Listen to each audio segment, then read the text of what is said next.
Logic and Intuition. Selections from the writings of Charles Sanders Peirce. Chosen and slightly edited by David Christopher Lane. Narrated by John Allen Martinson, Jr.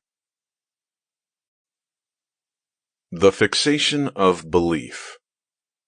Few persons care to study logic, because everybody conceives himself to be proficient enough in the art of reasoning already.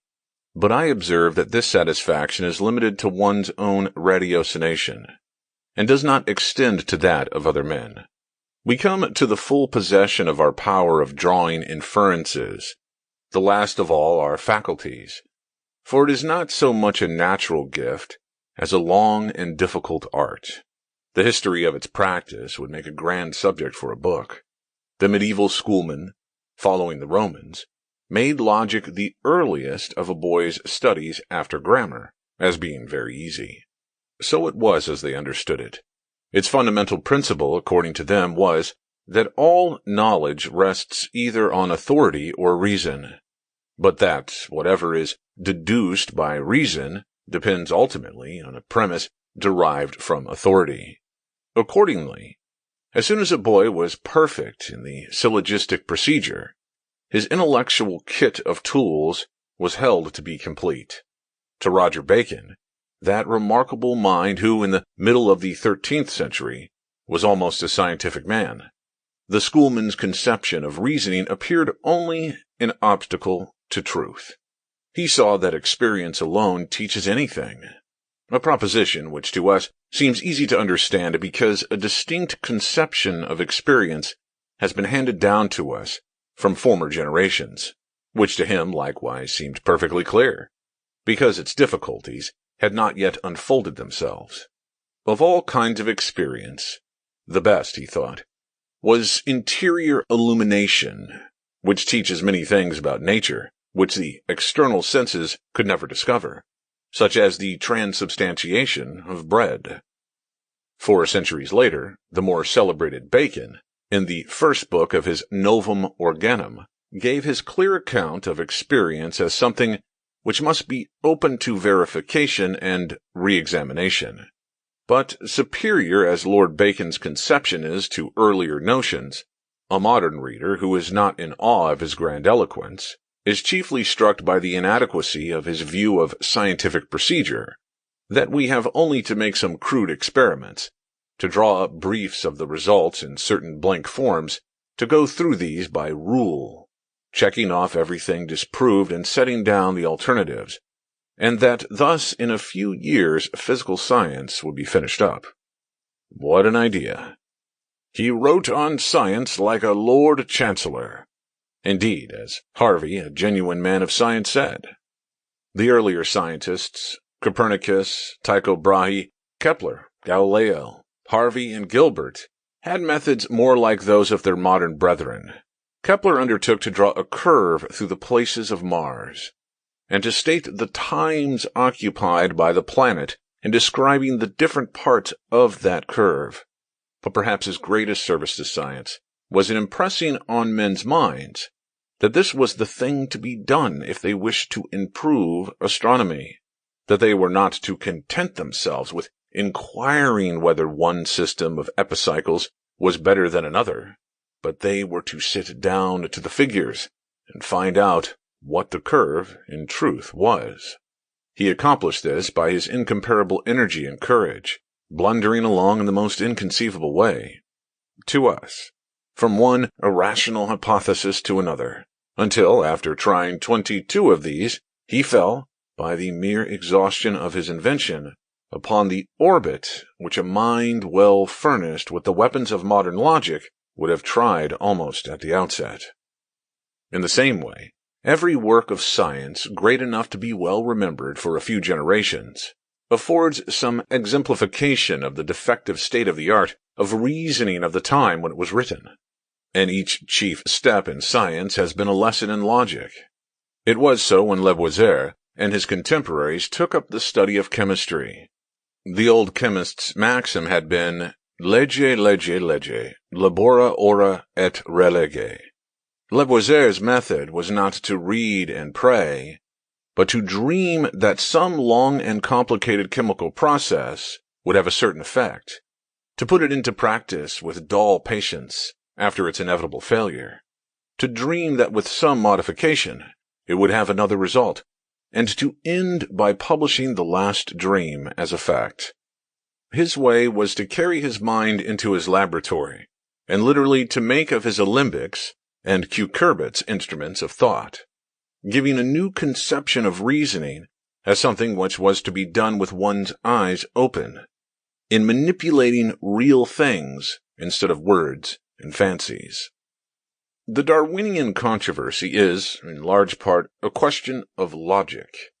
Mr. Darwin proposed to apply the statistical method to biology.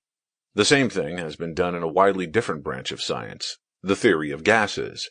Though unable to say what the movements of any particular molecule of gas would be on a certain hypothesis regarding the constitution of this class of bodies, Clausius and Maxwell were yet able, 8 years before the publication of Darwin's immortal work, by the application of the doctrine of probabilities, to predict that in the long run such and such a proportion of the molecules would, under given circumstances, acquire such and such velocities, that there would take place every second such and such a relative number of collisions, etc., and from these propositions were able to deduce certain properties of gases, especially in regard to their heat relations.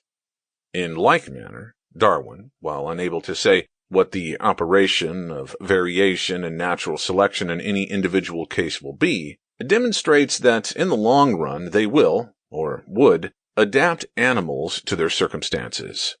Whether or not existing animal forms are due to such action, or what position the theory ought to take, forms the subject of a discussion in which questions of fact and questions of logic are curiously interlaced. The object of reasoning is to find out, from the consideration of what we already know, something else which we do not know. Consequently, reasoning is good, if it be such as to give a true conclusion from true premises, and not otherwise. Thus, the question of validity is purely one of fact, and not of thinking. A being the facts stated in the premises, and B being that concluded. The question is, whether these facts are really so related that if A were B, would generally be. If so, the inference is valid. If not, not. It is not in the least the question whether, when the premises are accepted by the mind, we feel an impulse to accept the conclusion also. It is true that we do not generally reason correctly by nature, but that is an accident. The true conclusion would remain true if we had no impulse to accept it, and the false one would remain false, though we could not resist the tendency to believe in it. We are, doubtless, in the main, logical animals, but we are not perfectly so. Most of us, for example, are naturally more sanguine and hopeful than logic would justify. We seem to be so constituted that, in the absence of any facts to go upon, we are happy and self-satisfied, so that the effect of experience is continually to contract our hopes and aspirations. Yet a lifetime of the application of this corrective does not usually eradicate our sanguine disposition. Where hope is unchecked by any experience, it is likely that our optimism is extravagant. Logicality in regard to practical matters, if this be understood, not in the old sense, but as consisting in a wise union of security with fruitfulness of reasoning, is the most useful quality an animal can possess, and might therefore result from the action of natural selection. But outside of these, it is probably of more advantage to the animal to have his mind filled with pleasing and encouraging visions, independently of their truth, and thus, upon unpractical subjects, natural selection might occasion a fallacious tendency of thought. That which determines us, from given premises, to draw one inference rather than another, is some habit of mind, whether it be constitutional or acquired.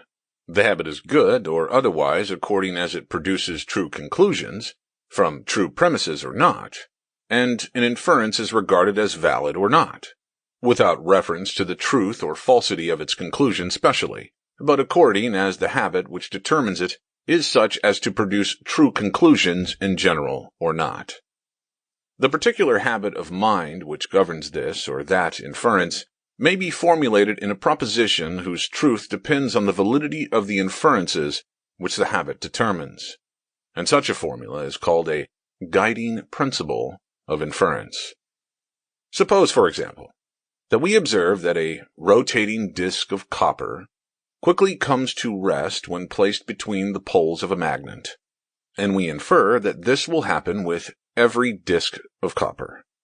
The guiding principle is that what is true of one piece of copper is true of another. Such a guiding principle with regard to copper would be much safer than with regard to many other substances. Brass, for example. A book might be written to signalize all the most important of these guiding principles of reasoning.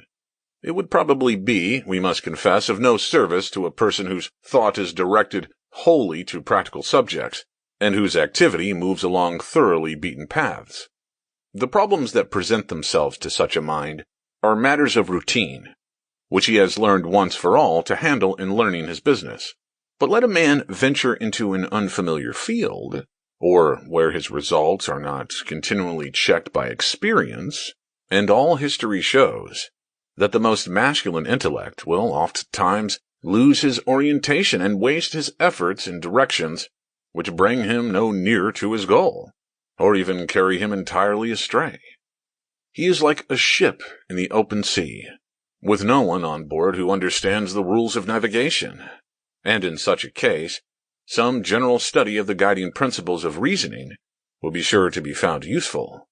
The subject could hardly be treated, however, without being first limited, since almost any fact may serve as a guiding principle.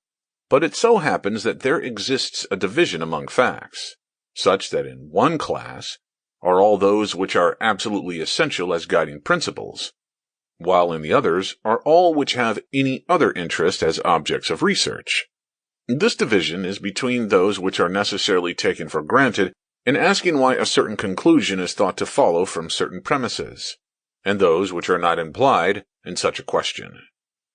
A moment's thought will show that a variety of facts are already assumed when the logical question is first asked. It is implied, for instance, that there are such states of mind as doubt and belief, that a passage from one to the other is possible, the object of thought remaining the same, and that this transition is subject to some rules by which all minds are alike bound. As these are facts which we must already know before we can have any clear conception of reasoning at all, it cannot be supposed to be any longer of much interest to inquire into their truth or falsity. On the other hand, it is easy to believe that those rules of reasoning which are deduced from the very idea of the process are the ones which are the most essential, and, indeed, that so long as it conforms to these, it will, at least, not lead to false conclusions from true premises. In point of fact, the importance of what may be deduced from the assumptions involved in the logical question turns out to be greater than might be supposed, and this for reasons which is difficult to exhibit at the outset. The only one which I shall here mention is that conceptions which are really products of logical reflection, without being readily seen to be so, mingle with our ordinary thoughts, and are frequently the causes of great confusion. This is the case, for example, with the conception of quality. A quality, as such, is never an object of observation. We can see that a thing is blue or green, but the quality of being blue and the quality of being green are not things which we see. They are products of logical reflections.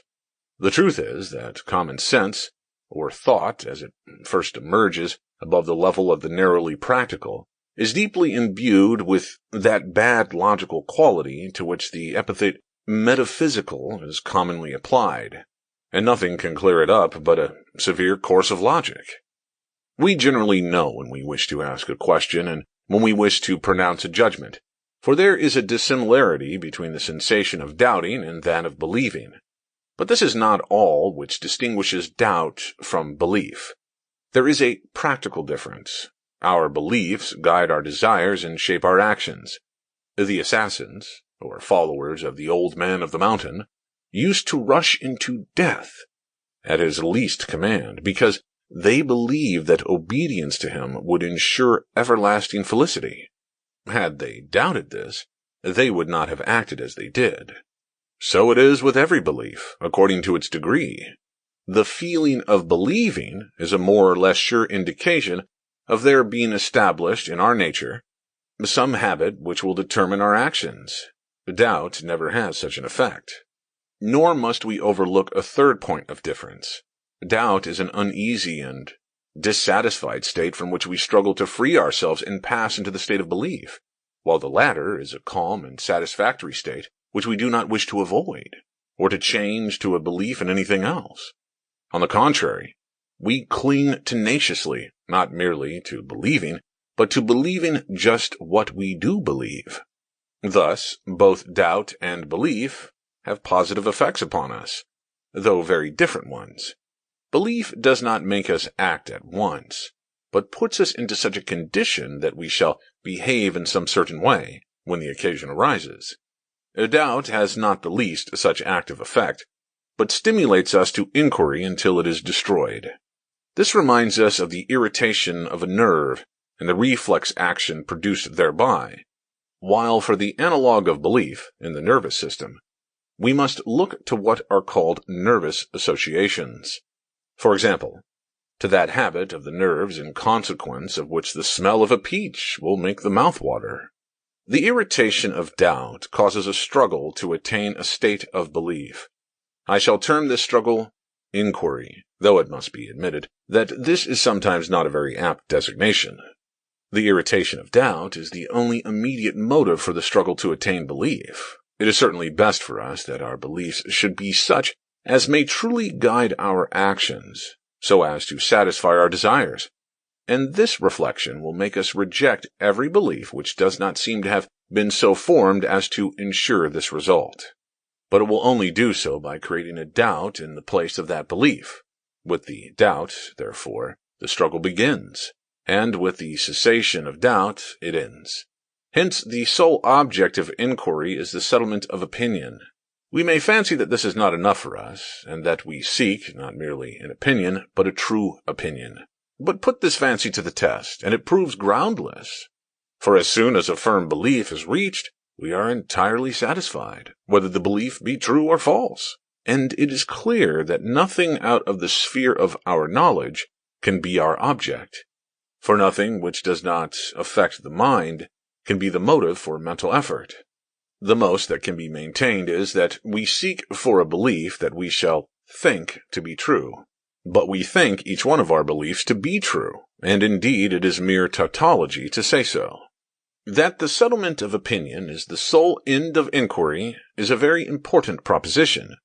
It sweeps away at once various vague and erroneous conceptions of proof. A few of these may be noticed here. Number 1. Some philosophers have imagined that to start an inquiry, it was only necessary to utter a question, whether orally or by setting it down upon paper, and have even recommended us to begin our studies with questioning everything. But the mere putting of a proposition into the interrogative form does not stimulate the mind to any struggle after belief. There must be a real and living doubt, and without this, all discussion is idle. Number 2.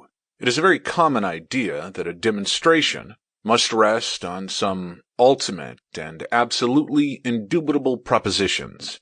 These, according to one school, are first, principles of a general nature. According to another, are first, sensations. But, in point of fact, an inquiry, to have that completely satisfactory result called demonstration, has only to start with propositions, perfectly free from all actual doubt. If the premises are not in fact doubted at all, they cannot be more satisfactory than they are.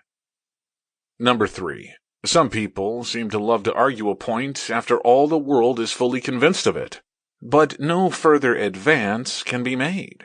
When doubt ceases, mental action on the subject comes to an end, and, if it did go on, it would be without a purpose.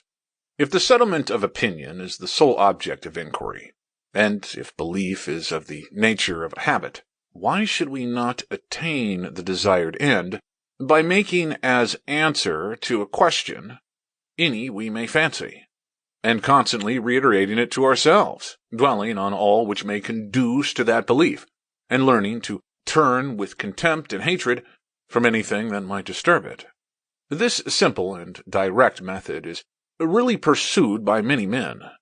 I remember once being entreated not to read a certain newspaper, lest it might change my opinion upon free trade, lest I might be entrapped by its fallacies and misstatements, was the form of expression. "You are not," my friend said, "a special student of political economy. You might, therefore, easily be deceived by fallacious arguments upon the subject. You might, then, if you read this paper, be led to believe in protection. But you admit that free trade is the true doctrine, and you do not wish to believe what is not true." I have often known this system to be deliberately adopted. Still oftener, the instinctive dislike of an undecided state of mind, exaggerated into a vague dread of doubt, makes men cling spasmodically to the views they already take. The man feels that if he only holds to his belief without wavering, it will be entirely satisfactory. Nor can it be denied that a steady and immovable faith yields great peace of mind. It may, indeed, give rise to inconveniences, as if a man should resolutely continue to believe that fire would not burn him, or that he would be eternally damned if he received his injusta otherwise than through a stomach pump.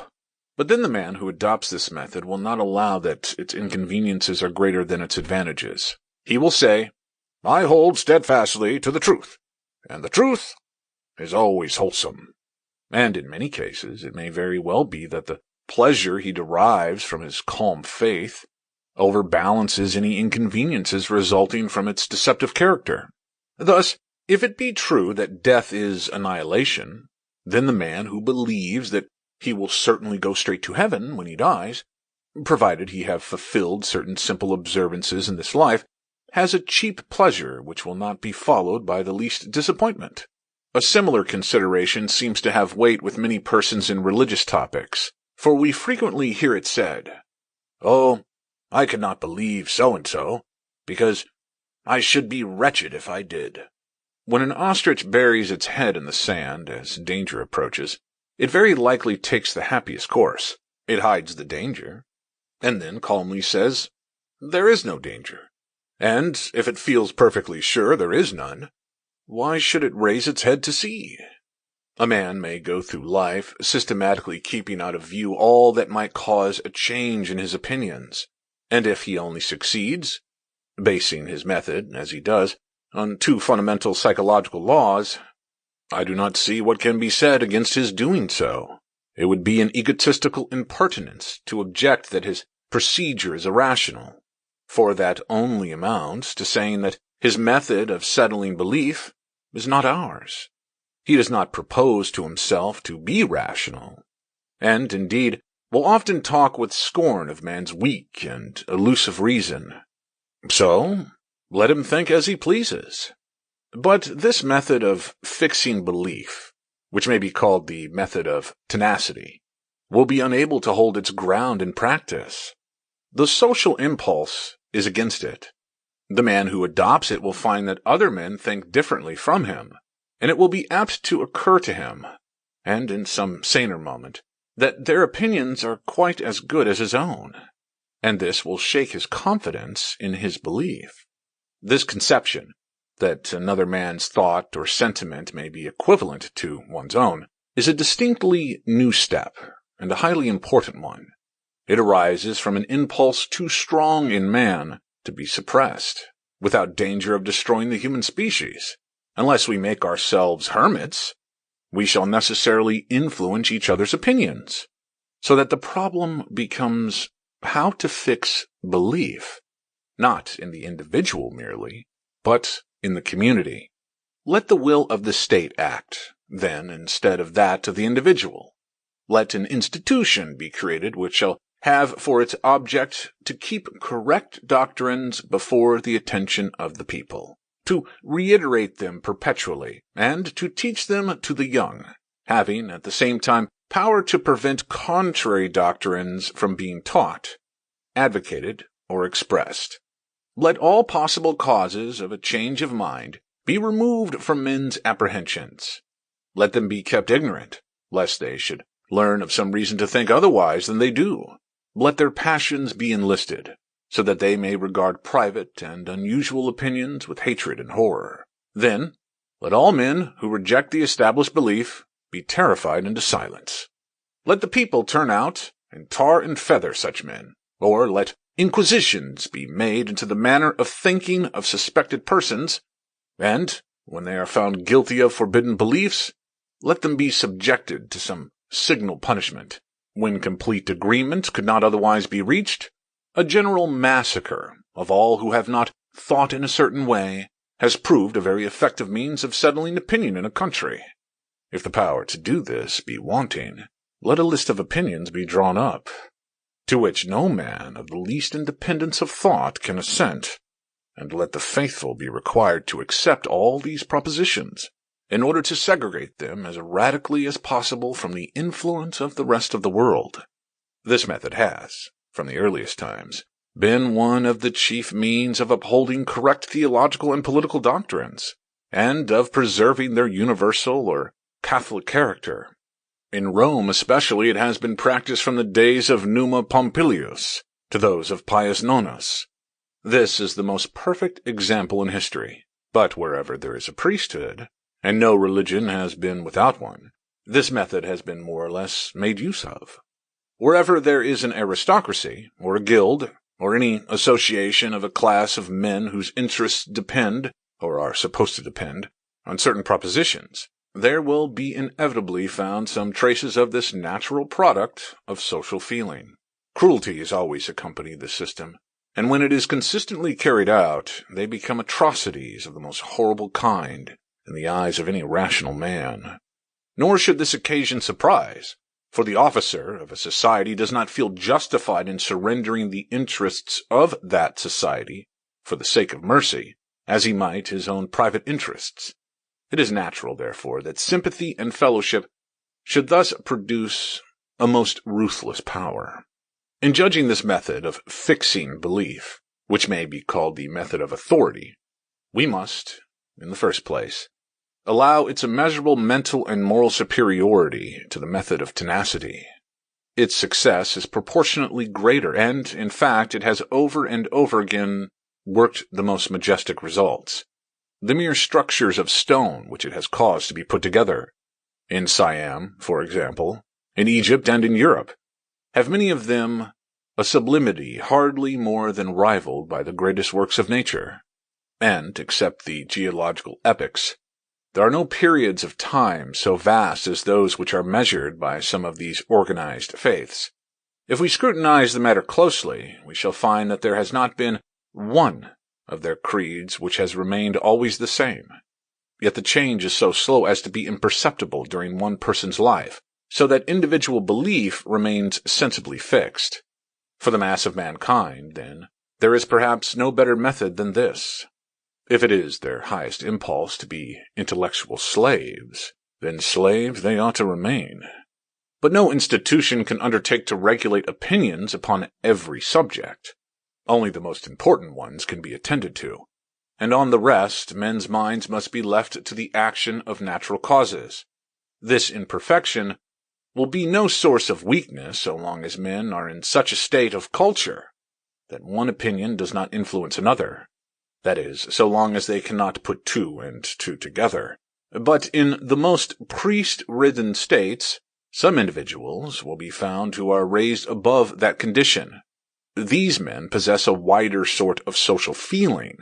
They see that men in other countries, and in other ages, have held to very different doctrines from those which they themselves have been brought up to believe, and they cannot help seeing that it is the mere accident of their having been taught as they have, and of their having been surrounded with the manners and associations they have, that has caused them to believe as they do and not far differently. Nor can their candor resist the reflection that there is no reason to rate their own views at a higher value than those of other nations and other centuries, thus giving rise to doubts in their minds.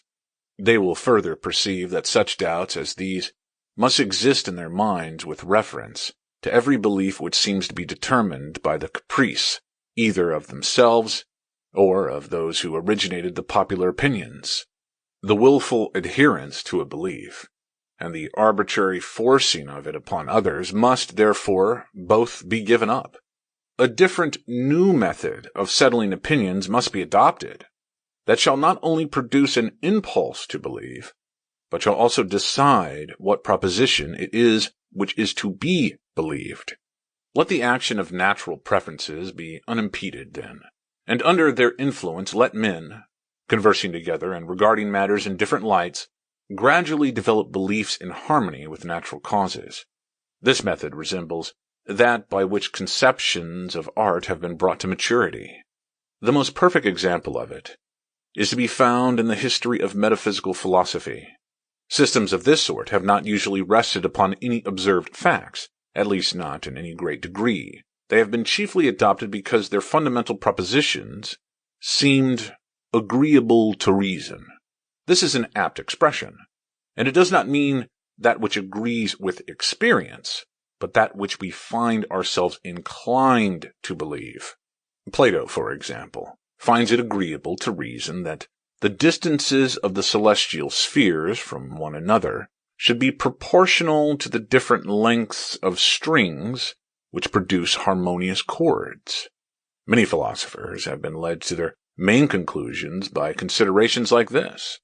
But this is the lowest and least developed form which the method takes, for it is clear that another man might find Kepler's theory, that the celestial spheres are proportional to the inscribed and circumscribed spheres of the different regular solids, more agreeable to his reason. But the shock of opinions will soon lead men to rest on preferences of a far more universal nature. Take, for example, the doctrine that man only acts selfishly, that is, from the consideration that acting in one way will afford him more pleasure than acting in another. This rests on no fact in the world, but it has had a wide acceptance as being the only reasonable theory. This method is far more intellectual and respectable from the point of view of reason than either of the others, which we have noticed. But its failure has been the most manifest. It makes of inquiry something similar to the development of taste. But taste, unfortunately, is always more or less a matter of fashion, and accordingly metaphysicians have never come to any fixed agreement, but the pendulum has swung backward and forward between a more material and a more spiritual philosophy, from the earliest times to the latest. And so from this, which has been called the a priori method, we are driven, in Lord Bacon's phrase, to a true induction. We have examined into this a priori method as something which promised to deliver our opinions from their accidental and capricious element. But development, while it is a process which eliminates the effect of some casual circumstances, only magnifies that of others. This method, therefore, does not differ in a very essential way from that of authority. The government may not have lifted its finger to influence my convictions. I may have been left outwardly quite free to choose, we will say, between monogamy and polygamy, and appealing to my conscience only, I may have concluded that the latter practice is in itself licentious.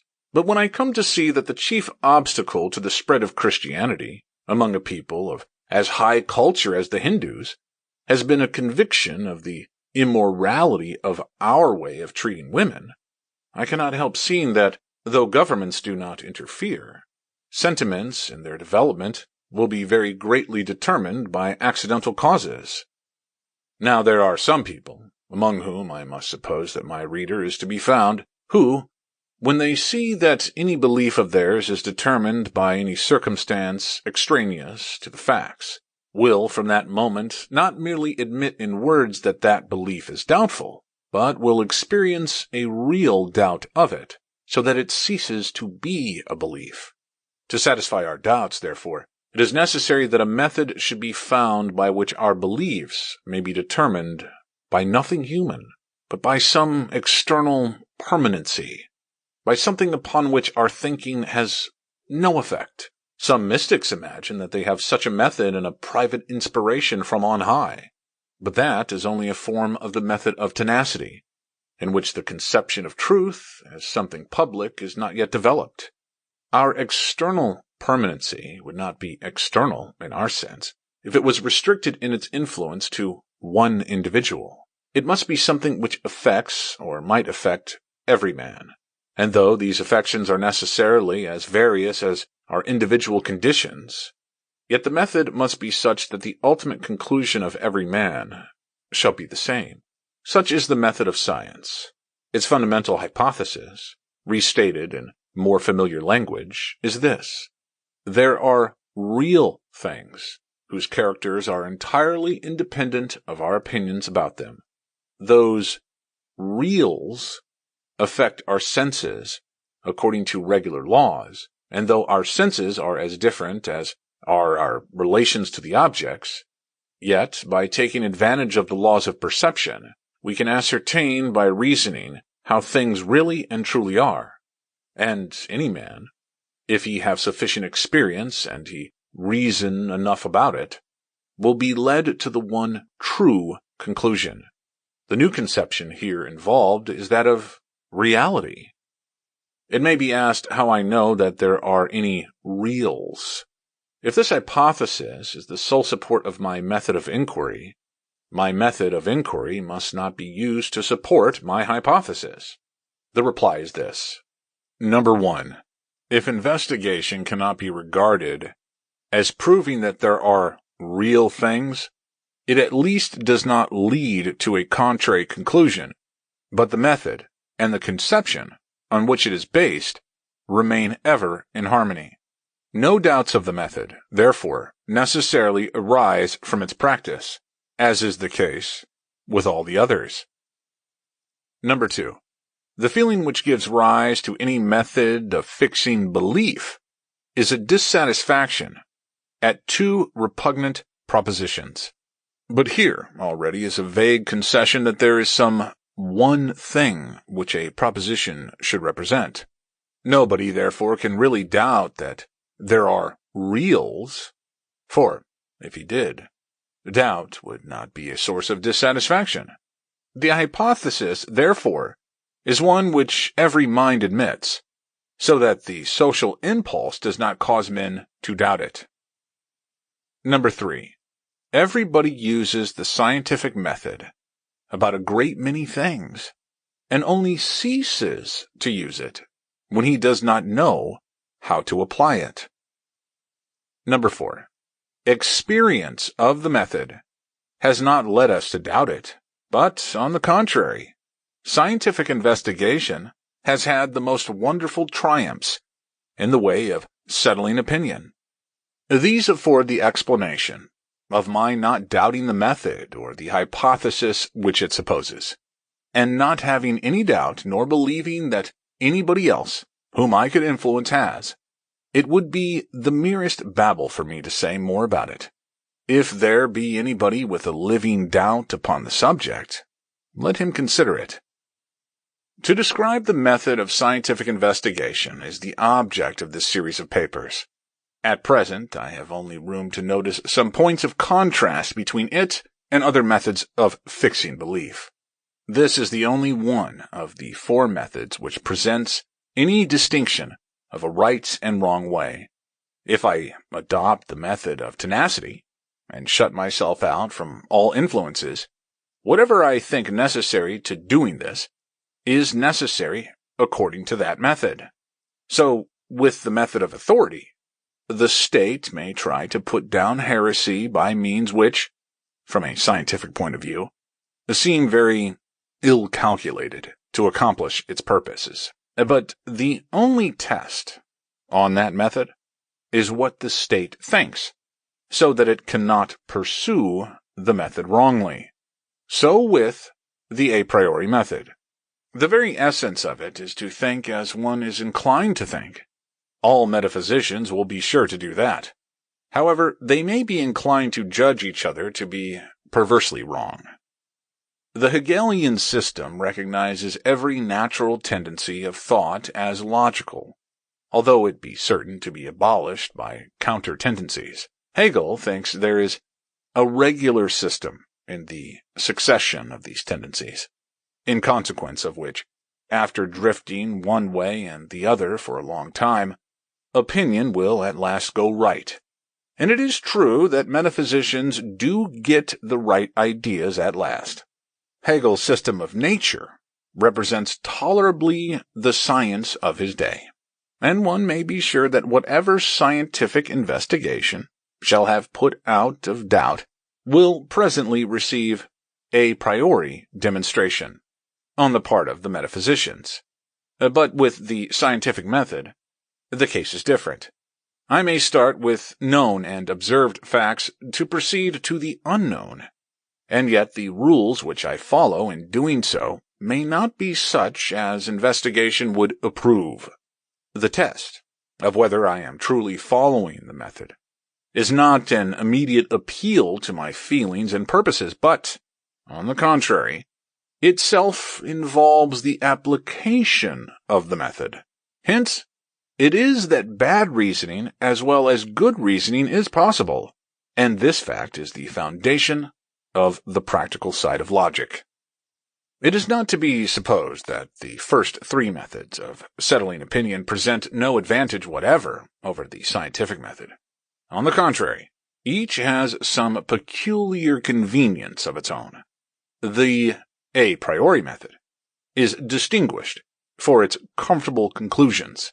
It is the nature of the process to adopt whatever belief we are inclined to, and there are certain flatteries to the vanity of man, which we all believe by nature, until we are awakened from our pleasing dream by rough facts. The method of authority will always govern the mass of mankind, and those who wield the various forms of organized force in the state will never be convinced that dangerous reasoning ought not to be suppressed in some way. If liberty of speech is to be untrammeled from the grosser forms of constraint, then uniformity of opinion will be secured by a moral terrorism to which the respectability of society will give its thorough approval. Following the method of authority is the path of peace. Certain non-conformities are permitted. Certain others, considered unsafe, are forbidden. These are different in different countries and in different ages, but whatever you are, let it be known that you seriously hold a tabooed belief, and you may be perfectly sure of being treated with a cruelty less brutal but more refined than hunting you like a wolf.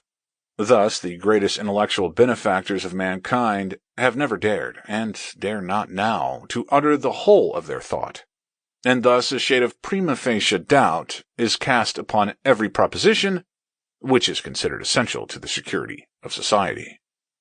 Singularly enough, the persecution does not come from without, but a man torments himself and is oftentimes most distressed at finding himself believing propositions which he has been brought up to regard with aversion. The peaceful and sympathetic man will, therefore, find it hard to resist the temptation to submit his opinions to authority. But most of all, I admire the method of tenacity for its strength, simplicity, and directness. Men who pursue it are distinguished for their decision of character, which becomes very easy with such a mental rule. They do not waste time in trying to make up their minds what they want, but, fastening like lightning upon whatever alternative comes first, they hold it to the end, whatever happens, without an instant's irresolution. This is one of the splendid qualities which generally accompany brilliant, unlasting success. It is impossible not to envy the man who can dismiss reason, although we know how it must turn out at last. Such are the advantages which the other methods of settling opinion have over scientific investigation. A man should consider well of them, and then he should consider that, after all, he wishes his opinions to coincide with the fact, and that there is no reason why the results of those three first methods should do so. To bring about this effect is the prerogative of the method of science. Upon such considerations he has to make his choice, a choice which is far more than the adoption of any intellectual opinion, which is one of the ruling decisions of his life, to which, when once made, he is bound to adhere. The force of habit will sometimes cause a man to hold on to old beliefs, after he is in a condition to see that they have no sound basis.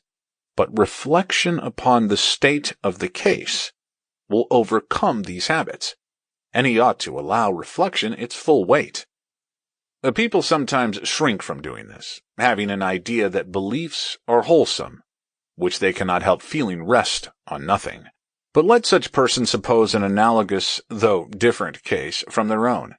Let them ask themselves what they would say to a reformed Muslim, who should hesitate to give up his old notions in regard to the relations of the sexes, or to a reformed Catholic, who should still shrink from reading the Bible.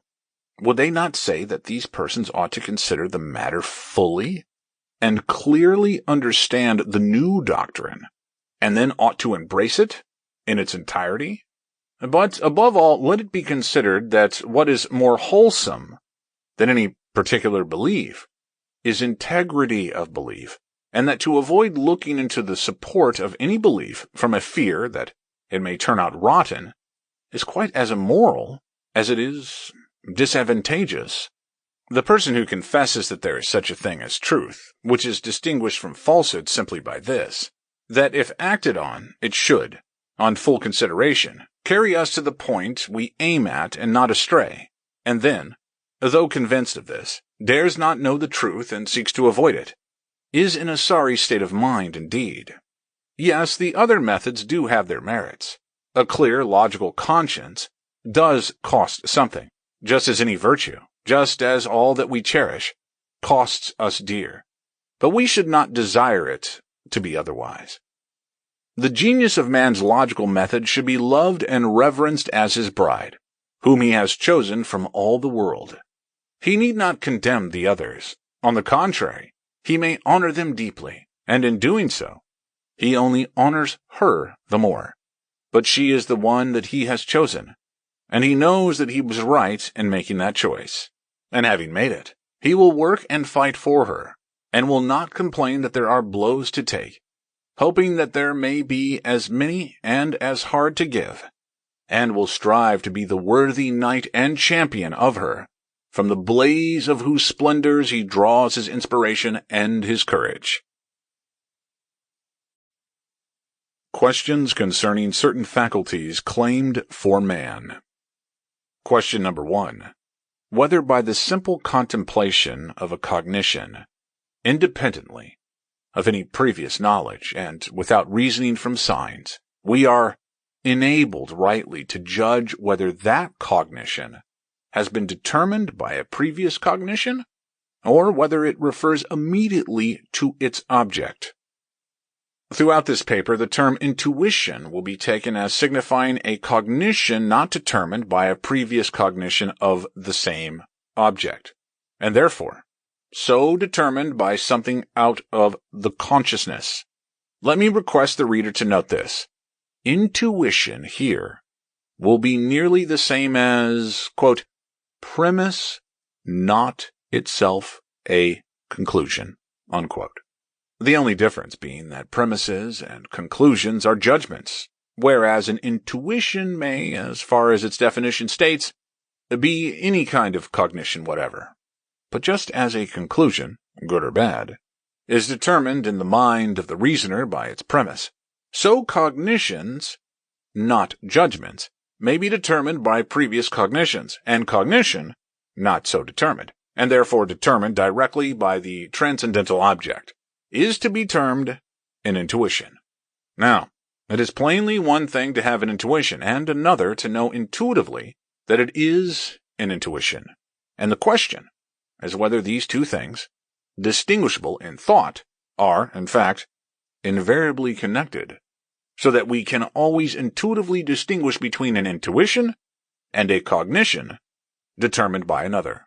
Every cognition, as something present, is, of course, an intuition of itself, but the determination of a cognition by another cognition, or by a transcendental object, is not, at least so far as appears obviously at first, a part of the immediate content of that cognition, although it would appear to be an element of the action or passion of the transcendental ego, which is not, perhaps, in consciousness immediately, and yet this transcendental action or passion may invariably determine a cognition of itself, so that, in fact, the determination or non-determination of the cognition by another may be a part of the cognition. In this case, I should say that we had an intuitive power of distinguishing an intuition from another cognition. There is no evidence that we have this faculty, except that we seem to feel that we have it. But the weight of that testimony depends entirely on our being supposed to have the power of distinguishing in this feeling, whether the feeling be the result of education, old associations, etc., or whether it is an intuitive cognition, or, in other words, it depends on presupposing the very matter testified to. Is this feeling infallible? And is this judgment concerning it infallible? And so on, ad infinitum. Supposing that a man really could shut himself up in such a faith, he would be, of course, impervious to the truth, evidence, proof. But let us compare the theory with the historic facts. The power of intuitively distinguishing intuitions from other cognitions has not prevented men from disputing very warmly as to which cognitions are intuitive. In the Middle Ages, reason and external authority were regarded as two coordinate sources of knowledge, just as reason and the authority of intuition are now. Only the happy device of considering the enunciations of authority to be essentially indemonstrable had not yet been hit upon. All authorities were not considered as infallible, any more than all reasons. But when Berengarius said that the authoritativeness of any particular authority must rest upon reason, the proposition was scouted as opinionated, impious, and absurd. Thus, the credibility of authority was regarded by men of that time simply as an ultimate premise, as a cognition not determined by a previous cognition of the same object, or, in our terms, as an intuition. It is strange that they should have thought so, if, as the theory now under discussion supposes, by merely contemplating the credibility of the authority, as a faker does his god, they could have seen that it was not an ultimate premise. Now, what if our internal authority should meet the same fate in the history of opinions as the external authority has met? Can that be said to be absolutely certain, which many sane, well-informed, and thoughtful men already doubt? Every lawyer knows how difficult it is for witnesses to distinguish between what they have seen and what they have inferred. This is particularly noticeable in the case of a person who is describing the performances of a spiritual medium or of a professed juggler. The difficulty is so great that the juggler himself is often astonished at the discrepancy between the actual facts and the statement of an intelligent witness who has not understood the trick. A part of the very complicated trick of the Chinese rings consists in taking two solid rings linked together, talking about them as though they were separate, taking it for granted, as it were, then pretending to put them together, and handing them immediately to the spectator that he may see that they are solid. The art of this consists in raising at first the strong suspicion that one is broken. I have seen McAllister do this with such success that a person sitting close to him, with all his faculties straining to detect the illusion, would have been ready to swear that he saw the rings put together, and perhaps, if the juggler had not professedly practiced deception, would have considered a doubt of it as a doubt of his own veracity. This certainly seems to show that it is not always very easy to distinguish between a premise and a conclusion, that we have no infallible power of doing so, and that, in fact, our only security in difficult cases is in some signs from which we can infer that a given fact must have been seen or must have been inferred. In trying to give an account of a dream, Every accurate person must often have felt that it was a hopeless undertaking to attempt to disentangle waking interpretations and feelings out from the fragmentary images of the dream itself. The mention of dreams suggests another argument. A dream, as far as its own content goes, is exactly like an actual experience. It is mistaken for one. And yet all the world believes that dreams are determined, according to the laws of the association of ideas, etc., by previous cognitions. If it be said that the faculty of intuitively recognizing intuitions is asleep, I reply that this is a mere supposition, without other support.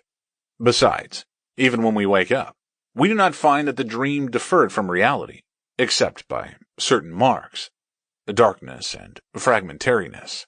Not unfrequently, a dream is so vivid that the memory of it is mistaken for the memory of an actual occurrence. A child has, as far as we know, all the perceptive powers of a man, yet question him a little as to how he knows what he does. In many cases, he will tell you that he never learned his mother tongue. He always knew it. Or he knew it as soon as he came to have sense. It appears, then, that he does not possess the faculty of distinguishing, by simple contemplation, between an intuition and a cognition determined by others. There can be no doubt that before the publication of Berkeley's book on vision, it had generally been believed that the third dimension of space was immediately intuited, although at present nearly all admit that it is known by inference. We had been contemplating the object since the very creation of man, but this discovery was not made until we began to reason about it. Does the reader know of the blind spot on the retina? Take a number of this journal. Turn over the cover so as to expose the white paper.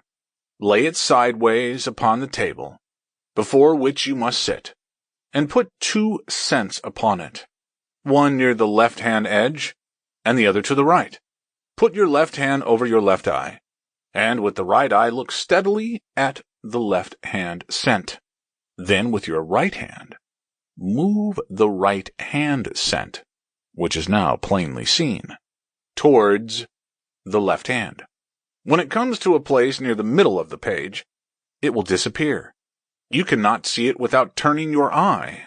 Bring it nearer to the other cent or carry it further away, and it will reappear. But at that particular spot, it cannot be seen. Thus it appears that there is a blind spot nearly in the middle of the retina, and this is confirmed by anatomy. It follows that the space we immediately see, when one eye is closed, is not, as we had imagined, a continuous oval, but is a ring, the filling up of which must be the work of the intellect. What more striking example could be desired of the impossibility of distinguishing intellectual results from intuitional data by mere contemplation? A man can distinguish different textures of cloth by feeling, but not immediately, for he requires to move his fingers over the cloth, which shows that he is obliged to compare the sensations of one instant with those of the other. The pitch of a tone depends upon the rapidity of the succession of the vibrations which reach the ear. Each of those vibrations produces an impulse upon the ear. Let a single such impulse be made upon the ear, and we know, experimentally, that it is perceived. There is therefore good reason to believe that each of the impulses forming a tone is perceived, nor is there any reason to the contrary, so that this is the only admissible supposition.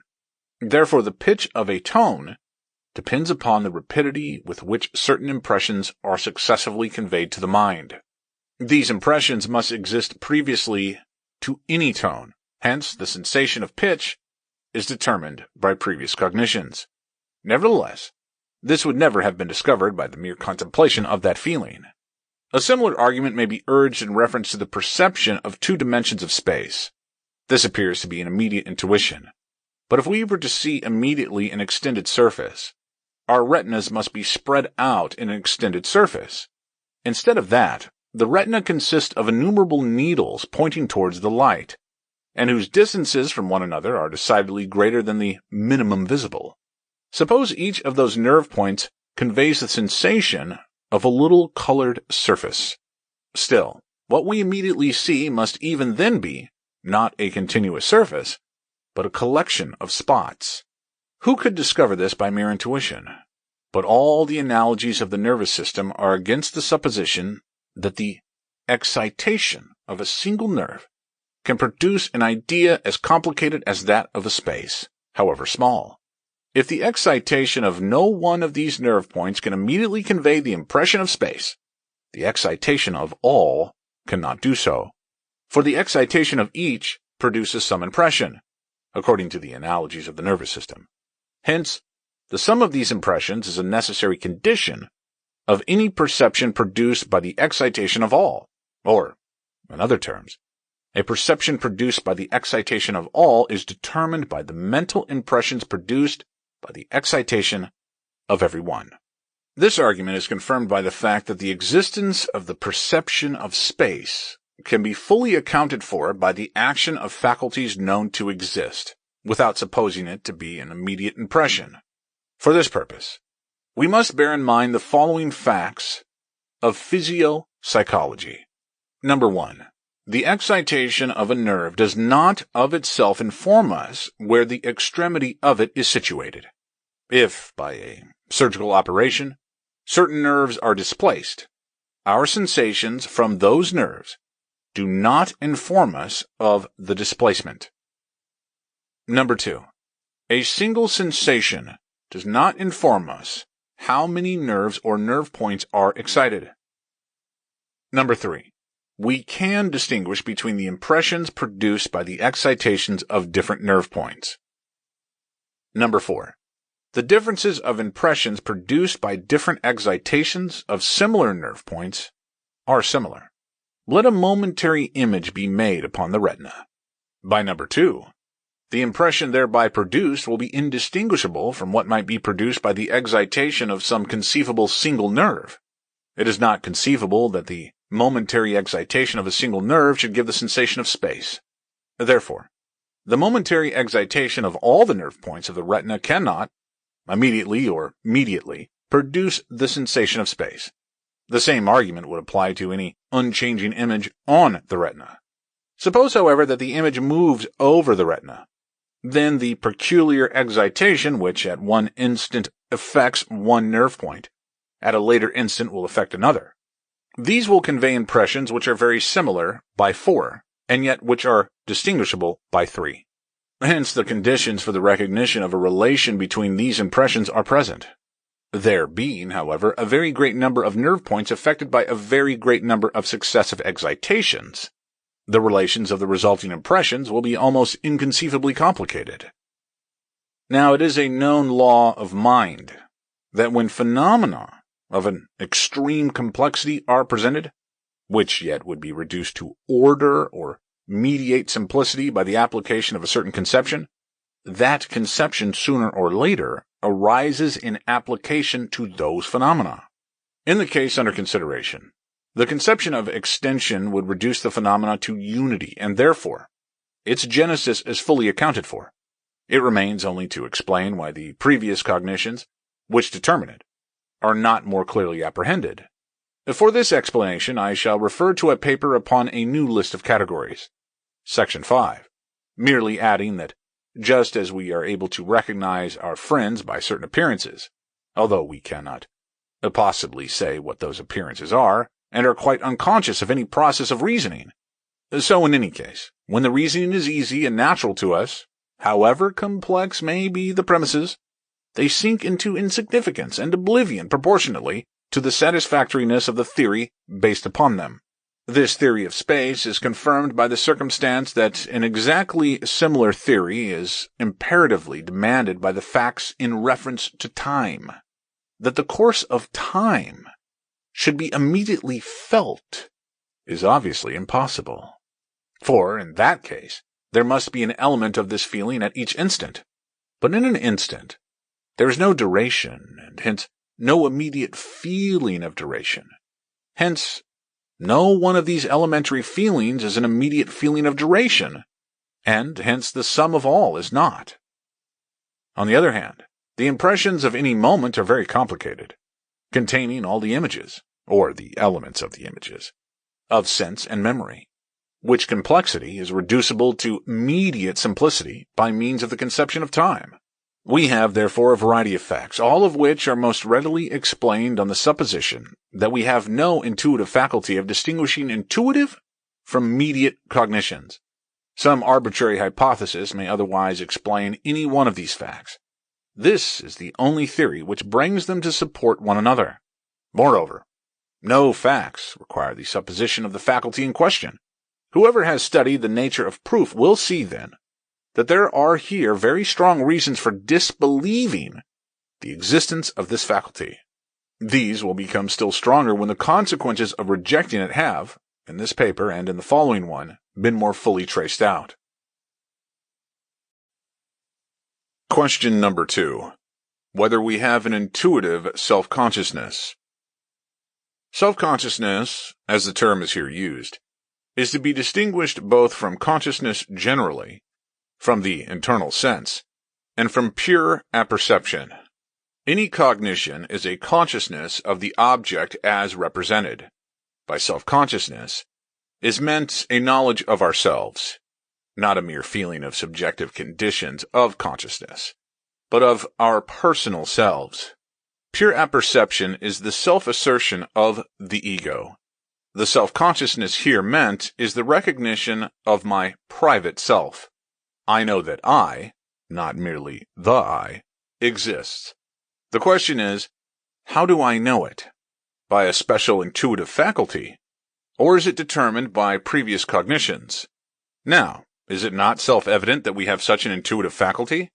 For it has just been shown that we have no intuitive power of distinguishing an intuition from a cognition determined by others.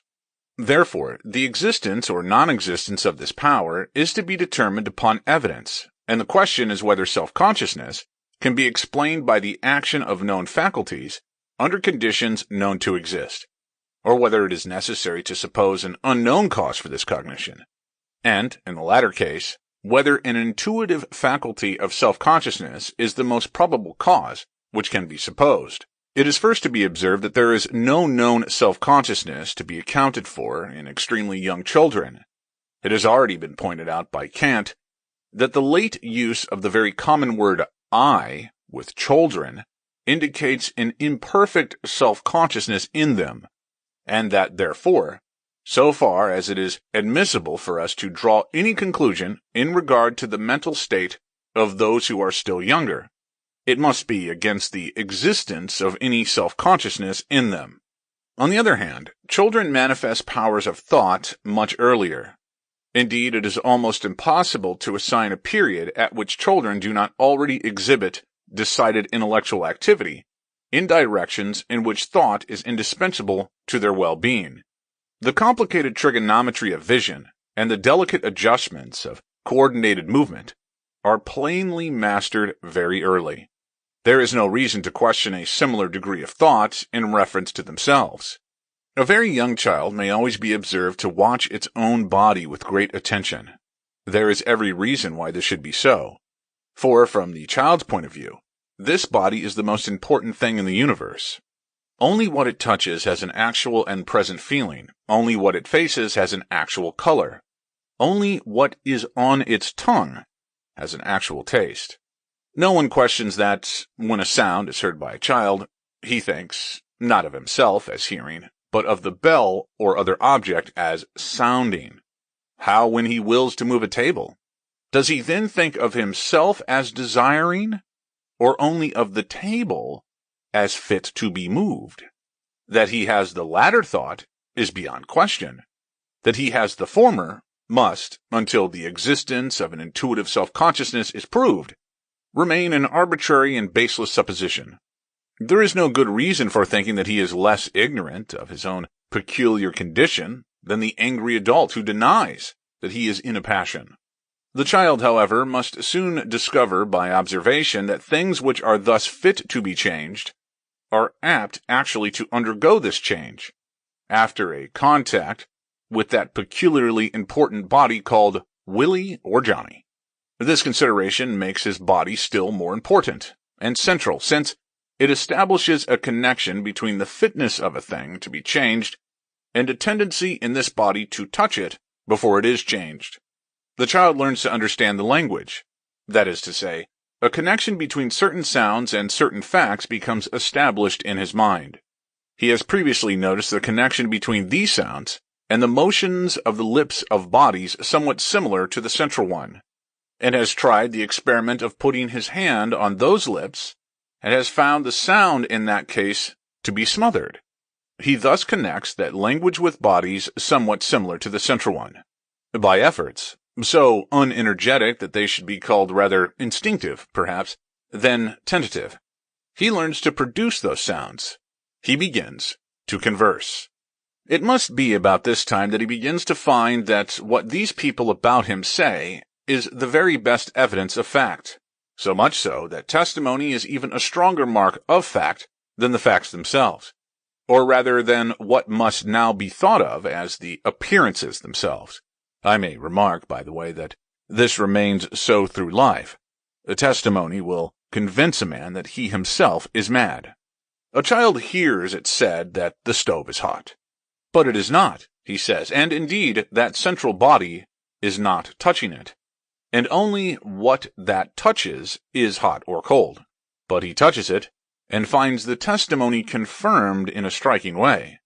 Thus he becomes aware of ignorance, and it is necessary to suppose a self in which this ignorance can inhere. So testimony gives the first dawning of self-consciousness. But further, although usually appearances are either only confirmed or merely supplemented by testimony, yet there is a certain remarkable class of appearances which are continually contradicted by testimony. These are those predicates which we know to be emotional, but which he distinguishes by their connection with the movements of that central person, himself, that the table wants moving, etc. These judgments are generally denied by others.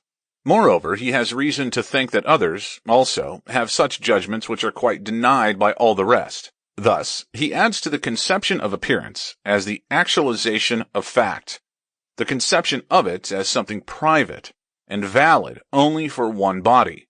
In short, error appears, and it can be explained only by supposing a self which is fallible. Ignorance and error are all that distinguish our private selves from the absolute ego of pure apperception. Now, the theory which, for the sake of promiscuity, has thus been stated in a specific form, may be summed up as follows.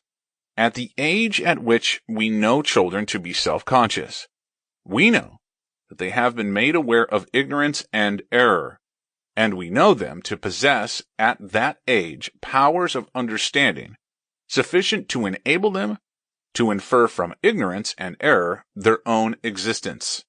Thus, we find that known faculties, acting under conditions known to exist, would rise to self-consciousness. The only essential defect in this account of the matter is that while we know that children exercise as much understanding as is here supposed, we do not know that they exercise it in precisely this way. Still, the supposition that they do so is infinitely more supported by facts than the supposition of a wholly peculiar faculty of the mind. The only argument worth noticing for the existence of an intuitive self-consciousness is this. We are more certain of our own existence than of any other fact. A premise cannot determine a conclusion to be more certain than it is itself. Hence, our own existence cannot have been inferred from any other fact. The first premise must be admitted, but the second premise is founded on an exploded theory of logic. A conclusion cannot be more certain than that some one of the facts which support it is true, but it may easily be more certain than any one of those facts.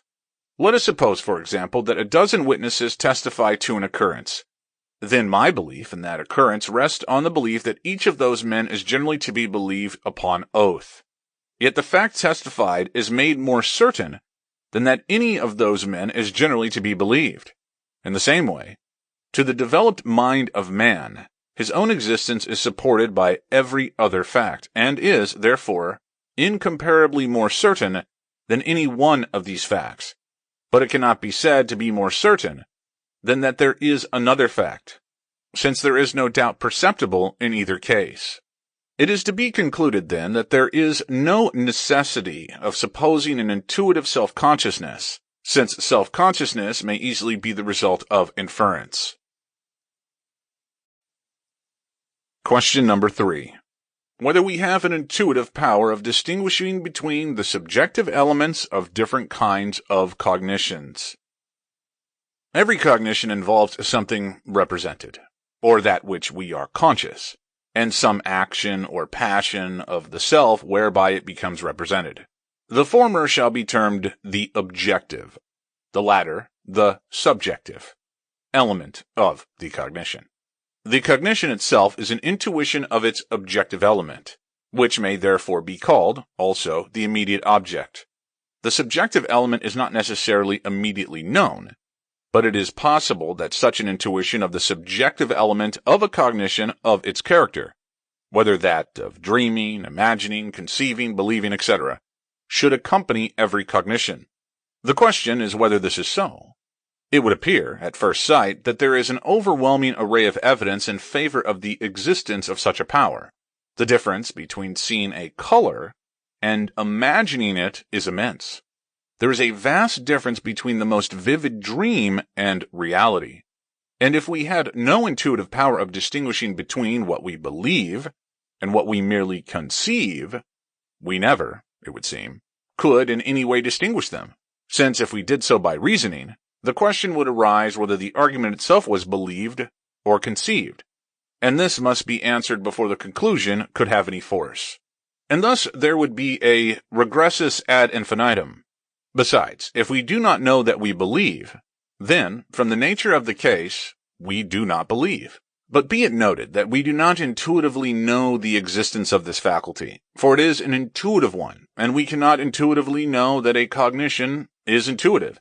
The question is, therefore, whether it is necessary to suppose the existence of this faculty, or whether then the facts can be explained without this supposition. In the first place, then, the difference between what is imagined or dreamed and what is actually experienced is no argument in favor of the existence of such a faculty. For it is not question that there are distinctions in what is present to the mind, but the question is, whether independently of any such distinctions, in the immediate objects of consciousness, we have any immediate power of distinguishing different modes of consciousness. Now, the very fact of the immense difference in the immediate objects of sense and imagination sufficiently accounts for our distinguishing those faculties, and instead of being an argument in favor of the existence of an intuitive power of distinguishing the subjective elements of consciousness, it is a powerful reply to any such argument, so far as the distinction of sense and imagination is concerned. Passing to the distinction of belief and conception, we meet the statement that the knowledge of belief is essential to its existence. Now, we can unquestionably distinguish a belief from a conception, in most cases by means of a peculiar feeling of conviction, and it is a mere question of words whether we define belief as that judgment which is accompanied by this feeling, or as that judgment from which a man will act. We may conveniently call the former sensational, the latter active belief. That neither of these necessarily involves the other will surely be admitted without any recital of facts.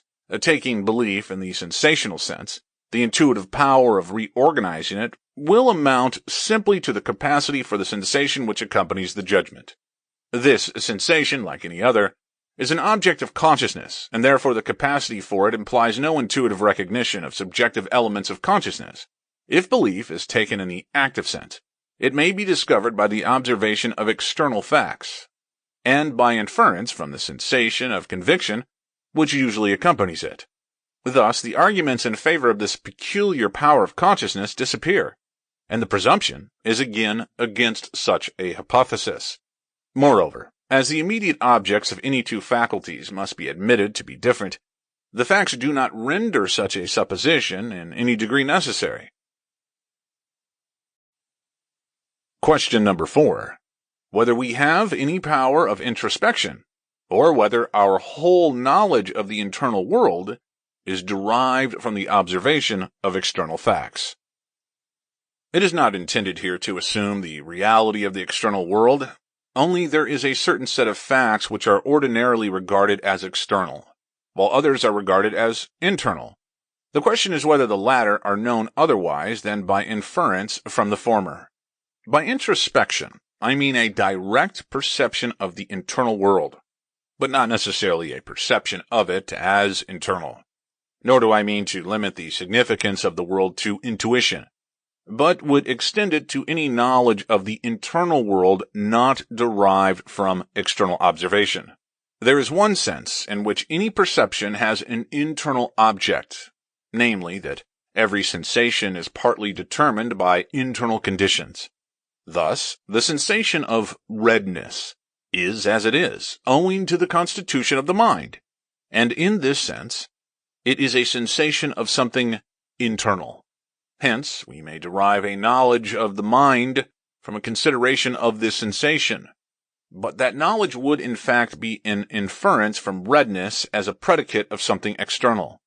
On the other hand, there are certain other feelings, the emotions for example, which appear to arise in the first place not as predicates at all, and to be referable to the mind alone.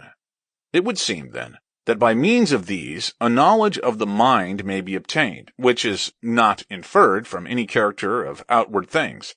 The question is whether this is really so. Although introspection is not necessarily intuitive, it is not self-evident that we possess this capacity, for we have no intuitive faculty of distinguishing different subjective modes of consciousness. The power, if it exists, must be known by the circumstance that the facts cannot be explained without it. In reference to the above argument from the emotions, it must be admitted that if a man is angry, his anger implies, in general, no determinate and constant character in its object. But on the other hand, it can hardly be questioned that there is some relative character in the outward thing which makes him angry, and a little reflection will serve to show that his anger consists in his saying to himself, "This thing is vile, abominable," etc., and that it is rather a mark of returning reason to say, "I am angry." In the same way, any emotion is a predication concerning some object, and the chief difference between this and an objective intellectual judgment is that while the latter is relative to human nature or to mind in general, the former is relative to the particular circumstances and disposition of a particular man at a particular time. What is here said of emotions in general is true in particular of the sense of beauty and of the moral sense. Good and bad are feelings which first arise as predicates, and therefore are either predicates of the not I, or are determined by previous cognitions, there being no intuitive power of distinguishing subjective elements of consciousness. It remains, then, only to inquire whether it is necessary to suppose a particular power of introspection for the sake of accounting for the sense of willing. Now, volition, as distinguished from desire, is nothing but the power of concentrating the attention, of abstracting. Hence, the knowledge of the power of abstracting may be inferred from abstract objects, just as the knowledge of the power of seeing is inferred from colored objects. It appears, therefore, that there is no reason for supposing a power of introspection, and, consequently, the only way of investigating a psychological question is by inference from external facts. Question number 5. Whether we can think without signs. This is a familiar question, but there is, to this day, no better argument in the affirmative than that thought must precede every sign. This assumes the impossibility of an infinite series, but Achilles, as a fact, will overtake the tortoise. How this happens is a question not necessary to be answered at present, as long as it certainly does happen. If we seek the light of external facts, the only cases of thought which we can find are of thought in signs. Plainly, no other thought can be evidenced by external facts, but we have seen that only by external facts can thought be known at all. The only thought, then, which can possibly be cognized is thought in signs. But thought which cannot be cognized does not exist. all thought, therefore, must necessarily be in signs. A man says to himself, Aristotle is a man. Therefore, he is fallible. Has he not, then, thought that he has not said to himself that all men are fallible? The answer is that he has done so far as this is said in his therefore. According to this, our question does not relate to fact, but is a mere asking for distinctness of thought. From the proposition that every thought is a sign, it follows that every thought must address itself to some other, must determine some other, since that is the essence of a sign. This, after all, is but another form of the familiar axiom that in intuition, i.e. in the immediate present, there is no thought, or that all which is reflected upon has passed. Hinc liquor inde est. That, since any thought, there must have been a thought, has its analogue in the fact that, since any passed, there must have been an infinite series of times. To say, therefore, that thought cannot happen in an instant, but requires a time, is but another way of saying that every thought must be interpreted in another, or that all thought is in signs. Question number 6. Whether a sign can have any meaning, if by its definition it is the sign of something absolutely incognizable. It would seem that it can, and that universal and hypothetical propositions are instances of it. Thus, the universal proposition, all ruminants are cloven-hooved, speaks of a possible infinity of animals, and no matter how many ruminants may have been examined, the possibility must remain that there are others which have not been examined. In the case of a hypothetical proposition, the same thing is still more manifest, for such a proposition speaks not merely of the actual state of things, but of every possible state of things, all of which are not knowable, inasmuch as only one can so much as exist. On the other hand, all our conceptions are obtained by abstractions and combinations of cognitions, first occurring in judgments of experience. Accordingly, there can be no conception of the absolutely incognizable, since nothing of that sort occurs in experience. But the meaning of a term is the conception which it conveys. Hence, a term can have no such meaning. If it be said that the incognizable is a concept compounded by the concept not and cognizable, it may be replied that not is a mere syncatogoramic term, and not a concept by itself.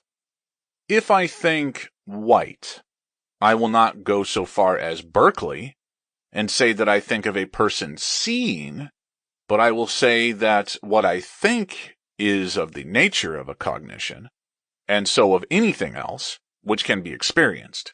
Consequently, the highest concept which can be reached by abstractions from judgments of experience, and therefore the highest concept which can be reached at all, is the concept of something of the nature of a cognition. Not, then, or what is other than, if a concept is a concept of the cognizable. Hence, not cognizable, if a concept, is a concept of the form A, not A, and is, at least, self-contradictory. Thus, ignorance and error can only be conceived as correlative to a real knowledge and truth, which later are of the nature of cognitions. Over against any cognition there is an unknown but knowable reality. But over against all possible cognition, there is only the self-contradictory. In short, cognizability, in its widest sense, and being are not merely metaphysically the same, but are synonymous terms. To the argument, from universal and hypothetical propositions, the reply is that though their truth cannot be cognized with absolute certainty, it may be probably known by induction. Question number 7. Whether there is any cognition not determined by a previous cognition. It would seem that there is, or has been, For since we are in possession of cognitions, which are all determined by previous ones, and these by cognitions earlier still, there must have been a first in this series, or else our state of cognition, at any time, is completely determined, according to logical laws, by our state at any previous time. But there are many facts against the last supposition, and therefore in favor of intuitive cognitions. On the other hand, since it is impossible to know intuitively that a given cognition is not determined by a previous one, the only way in which this can be known is by hypothetic inference from observed facts. But to adduce the cognition by which a given cognition has been determined is to explain the determinations of that cognition, and it is the only way of explaining them. For something entirely out of consciousness, which may be supposed to determine it, can, as such, only be known and only adduced in the determinate cognition in question. So that to suppose that a cognition is determined solely by something absolutely external is to suppose its determinations incapable of explanation.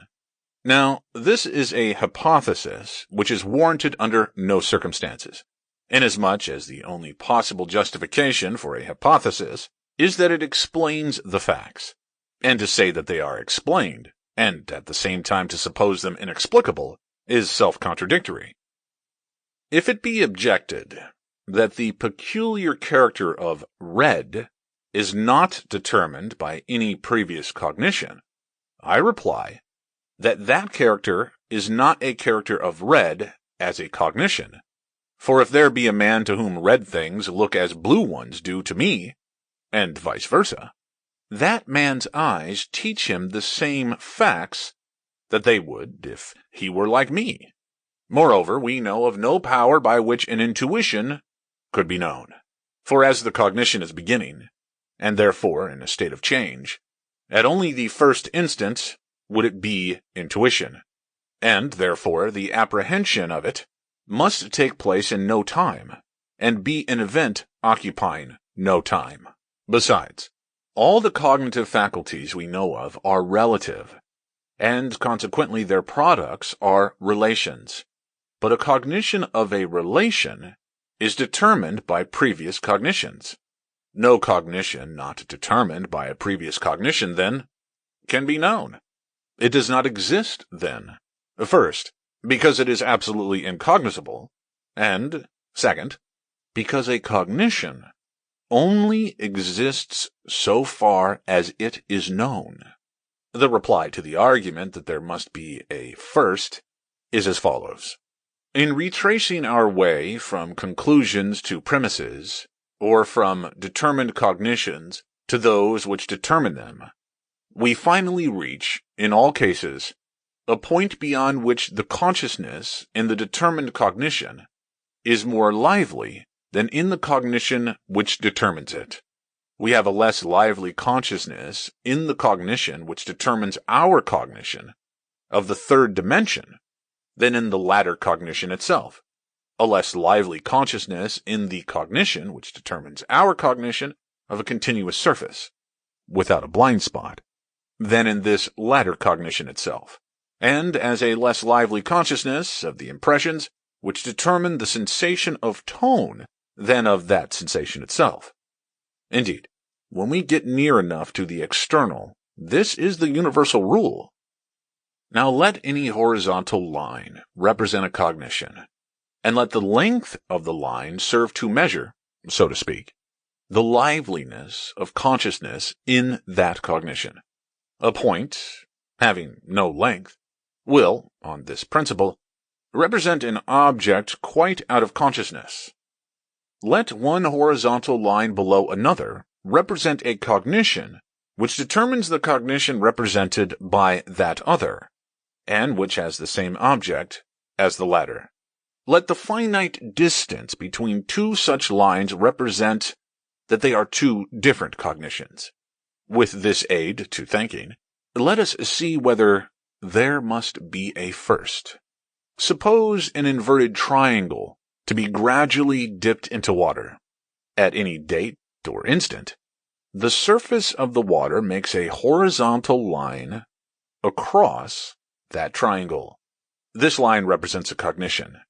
At a subsequent date, there is a sectional line so made higher upon the triangle. This represents another cognition of the same object, determined by the former, and having a livelier consciousness. The apex of the triangle represents the object external to the mind which determines both these cognitions. The state of the triangle before it reaches the water represents a state of cognition which contains nothing which determines these subsequent cognitions. To say, then, that if there be a state of cognition by which all subsequent cognitions of a certain object are not determined, there must subsequently be some cognition of that object not determined by previous cognitions of the same object, is to say, that when that triangle is dipped into the water, there must be a sectional line made by the surface of the water lower than which no surface line had been made in that way. But draw the horizontal line where you will. As many horizontal lines as you please can be assigned at finite distances below it and below one another. For any such section is at some distance above the apex. Otherwise it is not a line. Let this distance be A. Then there have been similar sections at the distances 1/2 A, 1/4 A, 1/8 A, 1/16 A, above the apex, and so on as far as you please, so that it is not true that there must be a first. Explicate the logical difficulties of this paradox. They are identical with those of the Achilles. In whatever way you may, I am content with the result, as long as your principles are fully applied to the particular case of cognitions determining one another. Deny motion, if it seems proper to do so. Only then deny the process of determination of one cognition by another. Say that instances and lines are fictions. Only say also that states of cognition and judgments are fictions. The point here insisted on is not this or that logical solution of the difficulty, but merely that cognition arises by a process of beginning, as any other change comes to pass. In a subsequent paper, I shall trace the consequences of these principles in reference to the questions of reality, of individuality, and of the validity of the laws of logic. A brief biography of Charles Sanders Peirce, excerpted from encyclopedia.com. Peirce, 1839 to 1914, frequently asserted that he was reared in a laboratory. His father, Benjamin Peirce, was professor of mathematics and natural philosophy at Harvard University at the time of Charles's birth. He personally supervised his son's early education and inculcated in him an analytic and scientific mode of thought. Peirce attended private schools in Cambridge and Boston. He was then sent to the Cambridge High School and, for a term, to E.S. Dixwell's school to prepare for Harvard. While at college, 1855 to 1859, Peirce studied Schiller's Ästhetische Briefe and Kant's Kritik der reinen Vernunft, both of which left an indelible mark on his thought. He took the M.A. at Harvard, 1862, and the S.C.B. in chemistry, summa cum laude, in the first class to graduate from the Lawrence Scientific School, 1863. Despite his father's persistent efforts to encourage him to make a career of science, Peirce preferred the study of methodology and logic. Upon graduation from Harvard, Peirce felt that he needed more experience in methods of scientific investigation, and he became a temporary aide in the U.S. Coast Survey, 1859. For 6 months during the early 1860s, he also studied under Lou Agassiz the techniques of classification, a discipline that served him well in his logic research. Like Comte, Peirce later set up a hierarchy of the sciences in which the methods of one science might be adapted to the investigation of those under it on the ladder. Mathematics occupied the top rung, since its independence of the actualities in nature, and its concern with the framing of hypotheses, and the study of their consequences made its methodology a model for handling the problems of the real world. and also supplied model transforms into which such problems might be cast and by means of which they might be resolved. Peirce was appointed a regular aide in the U.S. Coast Survey on 1st July 1861 and was thereby exempted from military service. On 1st July 1867, he was appointed assistant in the survey, a title he carried until his resignation on 31st December 1891. In the early days, his assignments were diverse. He observed in the field the solar eclipse of 1869 in the United States, and selected the site in Sicily from which an American expedition, headed by his father, and including both himself and his wife, observed the solar eclipse of 22 December 1870. He was temporarily in charge of the Coast Survey Office in 1872, and on 30 November of that year, his father appointed him to take charge of the pendulum experiments of the Coast Survey. Moreover, he was to investigate the law of deviations of the plumb line and of the azimuth from the spheroidal theory of the Earth's figure. He was further directed to continue under Winlock the astronomical work that he had begun in 1869, while an assistant at the Harvard College Observatory. His observations, completed in 1875, were published in 1878 in the still important photometric researches. He was an assistant computer for the Nautical Almanac in 1873, and a special assistant in gravity research from 1884 to 1891. During the 1880s, however, Peirce found it increasingly difficult under the changing administration of the survey to conform to the instructions issued him. In 1891, he tendered a forced resignation and left government service. In 1962, a coast and geodetic survey vessel was named for him, in somewhat belated recognition of his many contributions. Peirce's astronomical work, which he began in 1867, was characterized as pioneer by Solon I. Bailey, director of the Harvard Observatory in 1920. Peirce attempted to reform existing scales of magnitudes with the aid of instrumental photometry, and he investigated the form of the galactic cluster in which the Sun is situated, the determination of which was, quote, the chief end of the observations of the magnitude of the stars, unquote. From April 1875 to August 1876, Peirce was in Europe to learn the use of the new convertible pendulum, quote, to compare it with those of the European measure of a degree and the Swiss survey, unquote, and to compare his, quote, invariable pendulums in the manner which has been usual by swinging them in London and Paris, unquote. In England, he met Lockyer, Clifford, Stokes, and Airy, and in Berlin, Johann Jacob Bayer, the director of the Prussian Geodetic Institute, where Peirce compared the two standards of the German instrument and the American one. He was invited to attend the meetings of the European Geodetic Association held in Paris during the summer of 1875, and there made a name as a research geodeticist. His discovery of an error in European measurement, which was due to the flexure of the pendulum stand, led to the important 23-page report that Plantamore read for him at Geneva on 27 October 1877. The first Peirce pendulum was invented in June 1878 and superseded the Repsold model used in the Coast and Geodetic Survey. Although the United States did not become a member of the International Geodetic Association until 1889, Peirce's geodetic work was widely recognized. His paper on the value of gravity, read to the French Academy on 14 June 1880, was enthusiastically received, and he was invited to attend a conference on the pendulum of the Bureau des Longitudes. In 1879, Peirce succeeded in determining the length of the meter from a wavelength of light.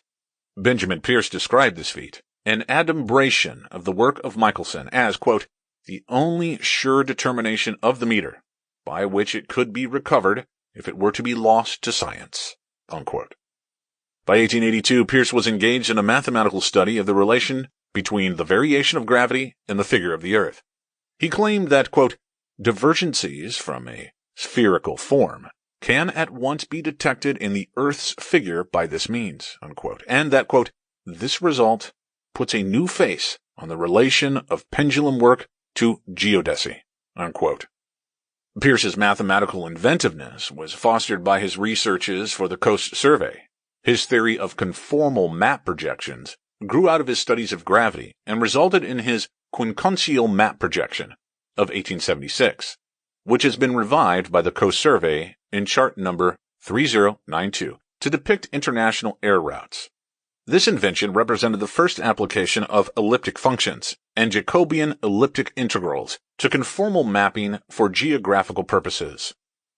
Peirce was further concerned with topological mapping and with the geographical problem of the four colors, set forth by A. B. Kemp, the existential graphs that he invented as a means of diagrammatic logical analysis, and which he considered his chef d'oeuvre, grew out of his experiments with topological graphic elements. These reflect the influence on his thought of Tate's historic work on knots and the linkage problems of Kemp, as well as his own belief in the efficacy of diagrammatic thinking. Peirce's interest in the linkage problem is first documented in the report of a meeting of the Scientific Association at the Johns Hopkins University, where Peirce was, from 1879 to 1884, a lecturer in logic and was closely associated with members of the mathematics department, directed by J. J. Sylvester. It was Sylvester who arranged for the posthumous republication, with addenda and notes by Charles Peirce, of Benjamin Peirce's linear associative algebra. Peirce had persuaded his father to write that work, and his father's mathematics influenced his own. J. B. Shaw has pointed out that two other lines of linear associative had been followed besides the direct one of Benjamin Peirce. One by use of the continuous group, first announced by Poincaré, and the other by use of the matrix theory, first noted by Charles Peirce. Peirce was the first noted by Charles Peirce. Peirce was the first to recognize the quadrate linear associative algebras, identical with matrices in which the units are letter pairs. He did not, however, regard this combination as a product, as did J. W. Gibbs in his Elements of Vector Analysis of 1884. Gibbs' double-dot product, according to Percy F. Smith, quote, is exactly that of C. S. Peirce's vids, and, accordingly, the algebra of dyadics based upon the double-dot law of multiplication is precisely the matricular algebra, unquote, of Peirce. In his History of Mathematics, Florian Cajori wrote that, quote, C. S. Peirce showed that of all linear associative algebras, there are only three in which division is unambiguous. These are ordinary single algebra, ordinary double algebra, and quaternions, from which the imaginary scalar is excluded. He showed that his father's algebras are operational and matricular, unquote. Peirce's work on nonions was to lead to a priority dispute with Sylvester. By the time Peirce left the Johns Hopkins University, he had taken up the problem of continuity, a pressing one since his logical analysis and philosophical interpretation required that he deal with the infinite. In his 1881 paper, Logic of Number, Peirce claimed to have, quote, distinguished between finite and infinite collections in substantially the same way that Dedekind did 6 years later, unquote. He admired the logical ingenuity of Fermat's method of infinite descent, and used it consistently in combination with an application of De Morgan's syllogism of transposed quantity that does not apply to the multitude of positive integers. Peirce deduced the validity of the Fermatian method of reasoning about integers from the idea of correspondence. He also respected Bolzano's work on this subject.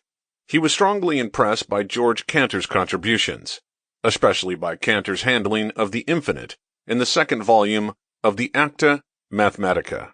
Peirce explained that Cantor's, quote, class of Mactechite, a fifth null, is distinguished from other infinite classes, in that the Fermatian inference is applicable to the former and not to the latter, and that generally to any smaller class some mode of reasoning is applicable which is not applicable to a greater one, unquote. In his development of the concept of the orders of infinity and their Aleph representations, Peirce used a binary representation, which he called secundal notation of numbers. He eventually developed a complete algorithm for handling fundamental operations on numbers so expressed. His ingenuity as an innovator of symbolic notation is apparent throughout this work. Peirce's analysis of Cantor's Menge and Mactechite led him to the concept of a supermultitudinous collection beyond all the Alephs, a collection in which the elements are no longer discrete but have become welded together to represent a true continuum. In his theory of logical criticism, quote, "The temporal succession of ideas is continuous and not by discrete steps," unquote, and the flow of time is similarly continuous in the same sense as the non-discrete super-postnumeral multitudes. Things that exist form an innumerable collection, while those in futuro form a denumerable collection of multitude aleph null. The possible different courses of the future have a first abnumerable multitude, 2 raised to the exponent aleph null, and the possibilities of such possibilities will be of the second abnumerable multitude, quote, 2 raised to the exponent aleph null, unquote. This procedure may be continued to the infinitieth exponential, which is thoroughly potential and retains no relic of the arbitrary existential, the state of true continuity. Peirce's research on continuity led him to make an exhaustive study of topology, especially as it had been developed by listing. Peirce's philosophy of mathematics postulated that the study of the substance of hypotheses only reveals other consequences not explicitly stated in the original. Mathematical procedure therefore resolves itself into 4 parts. Number 1. The creation of a model that embodies the condition of the premise. Number 2. The mental modification of the diagram to obtain auxiliary information. Number 3. Mental experimentation on the diagram to bring out a new relation between parts not mentioned in its construction. And number 4. Repetition of the experiment to infer inductively with a degree of probability practically amounting to certainty that every diagram constructed, according to the same precept, would present the same relation of parts which has been observed in the diagram experimented upon.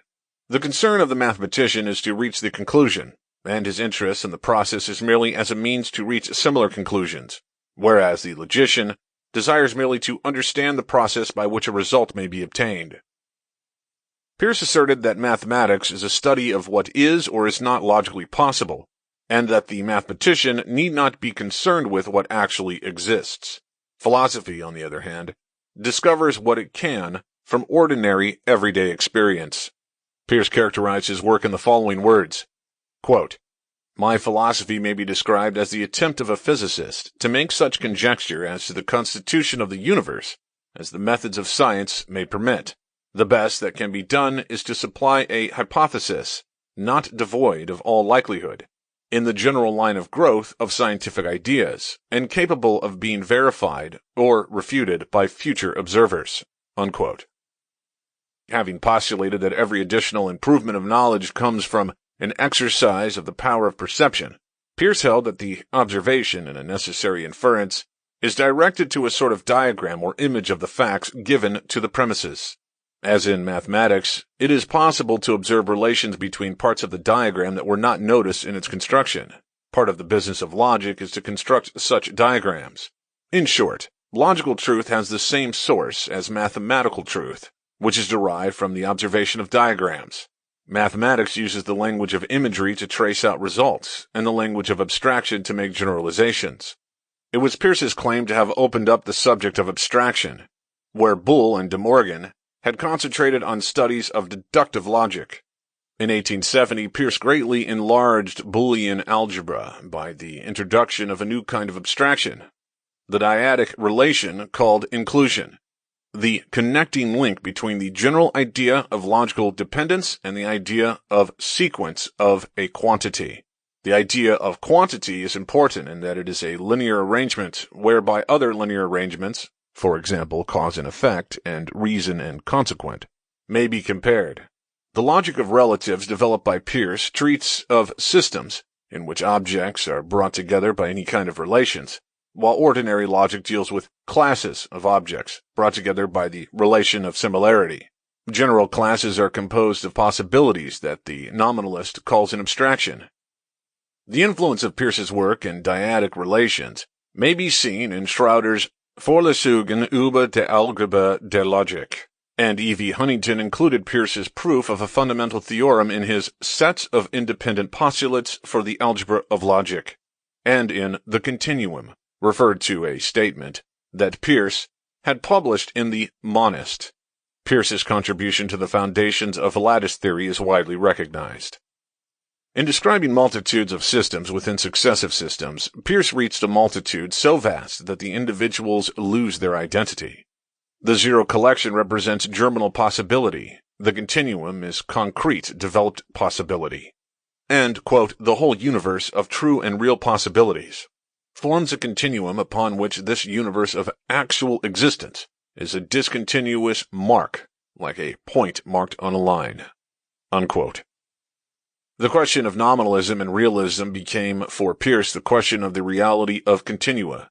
Nature syllogizes, making inductions and abductions, as for example in evolution, which becomes, quote, one vast succession of generalizations by which matter is becoming subjected to ever higher and higher laws, unquote. Laws of nature in the present form are products of an evolutionary process and logically require an explanation in such terms. In the light of the logic of relatives, Peirce maintained, the general is seen to be the continuous and coincides with that opinion the medieval schoolmen called realism. Peirce's Scotistic stance, in opposition to Berkeley's nominalism, caused him to attack the nominalistic positions of Mach, Pearson, and Poincaré. Peirce accused the positivists of confusing psychology with logic and mistaking sense impressions, which are psychological inferences, for logical data. Joseph Jastrow tells of being introduced by Peirce, quote, to the possibility of an experimental study of a psychological problem, unquote. And they published a joint paper on small differences in sensation in the Memoirs of the National Academy of Sciences, 1884. William James was responsible for Peirce's worldwide reputation as the father of the philosophical doctrine that he originally called pragmatism, and later pragmatism. Peirce's famous pragmatic maxim was enunciated in How to Make Our Ideas Clear, which he wrote, in French, on shipboard before reaching Plymouth on the way to the Stuttgart meetings of the European Geodetic Association in 1877. The paper contains his statement of a laboratory procedure valid in the search for truth. Quote, consider what effects it might conceivably have practical bearings. We conceive the object of our conception to have. Then our conception of these effects is the whole of our conception of the object. Unquote. In a letter to his former student, Christine Ladd Franklin, Peirce emphasized that, quote, the meaning of a concept lies in the manner in which it could conceivably modify purposive action, and in this alone, unquote. Moreover, quote, pragmatism is one of the results of my study of the formal laws of signs, a study guided by mathematics and by the familiar facts of everyday experience, and by no other science whatever, unquote. John Dewey pointed out that reality, in Peirce's system, quote, means the object of those beliefs which have, after prolonged and cooperative inquiry, become stable, and truth, the quality of these beliefs, is a logical consequence of this position, unquote. The maxim underlies Peirce's epistemology, wherein the first procedure is a guess or hypothesis, abductive inference, from which are set up subsidiary conclusions, deductive inference, that can be tested against experimental evidence, inductive inference. The results of the inductive process are ratios and admit of the probability error, abnormal occurrences corresponding to a ratio of 0. This is valid for infinite classes, but for none larger than the denumeral. Consequently, inductive must always admit the possibility of exception to the law, and absolute certainty is unobtainable. Every boundary of a figure that represents a possible experience ought therefore to be blurred, and herein lies the evidence for Peirce's claim to priority, in the enunciation of a triadic logic. Morris Cohen has characterized Peirce's thought as germinal in its initiation of new ideas, and in its illumination of his own, quote, groping for a systematic view of reason and nature, unquote. Peirce held that chance, law, and continuity are basic to the explanation of the universe, chance accounts for the origin of fruitful ideas, and if these meet allied ideas in a mind prepared for them, a welding process takes place, a process called the law of association. Peirce considered this to be the one law of intellectual development. In his educational philosophy, Peirce said that the study of mathematics could develop the mind's powers of imagination, abstraction, and generalization. Generalization, quote, "the spilling out of continuous systems of ideas," unquote, is the great aim of life. In the early 1890s, he was convinced that modern geometry was a rich source of forms of conception, and for that reason every educated man should have an acquaintance with projective geometry, to aid the power of generalization, typology, to fire the imagination, and the theory of numbers, to develop the power of exact reasoning. He kept these objectives in view in the mathematics textbooks that he wrote after his retirement from the Coast Survey. These works further reflect the influence of Arthur Cayley, A. F. Mobius, and C. F. Klein. Peirce's adoption of Cayley's mathematical absolute and his application of it to his metaphysical thought is especially revealing.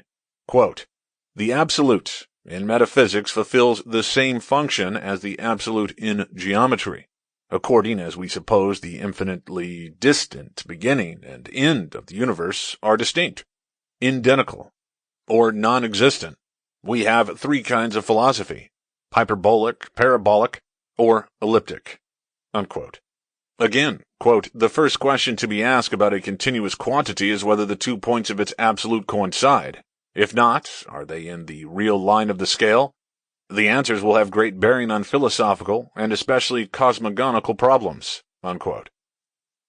For a time, Peirce leaned to a Lobachevskian interpretation of the character of space.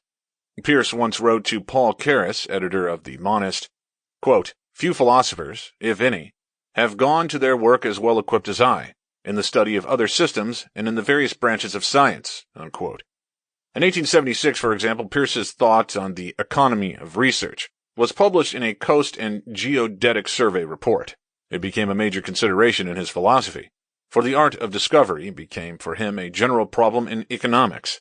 It underlay his application of the pragmatic maxim and became an important objective in his approach to problems in political economy, in which his admiration of Ricardo was reflected in his referring to the peculiar reasoning of political economy as Ricardian inference. Peirce's application of the calculus approach of Cournot predated that of Jevons, and brought him recognition, according to W. J. Baumol and S. W. Godfeld, as a precursor in mathematical economics. Peirce also sought systems of logical methodology in the history of logic and of the sciences. He became known for his meticulous research in the scientific and logical writings of the ancients and the medieval schoolmen, although he failed to complete the book on the history of science that he had contracted to write in 1898. For Peirce, the history of science was an instance of how the law of growth applied to the human mind.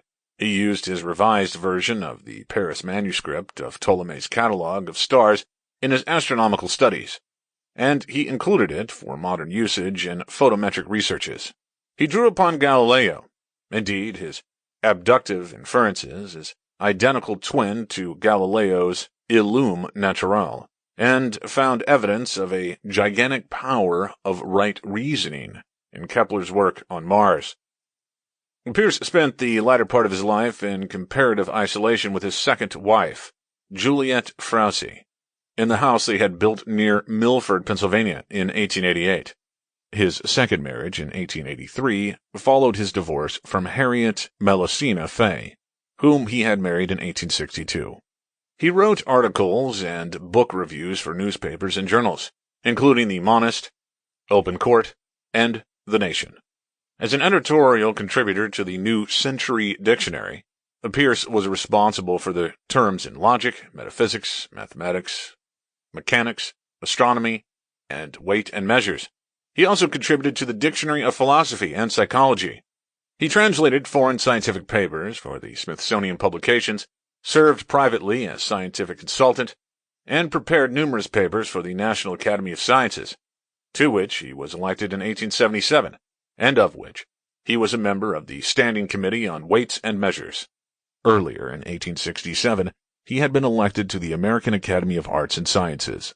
Peirce also lectured occasionally, notably at Harvard, where he spoke on the logic of science in 1865, on British logicians in 1869 and 1870, and on pragmatism in 1903, and at the Lowell Institute.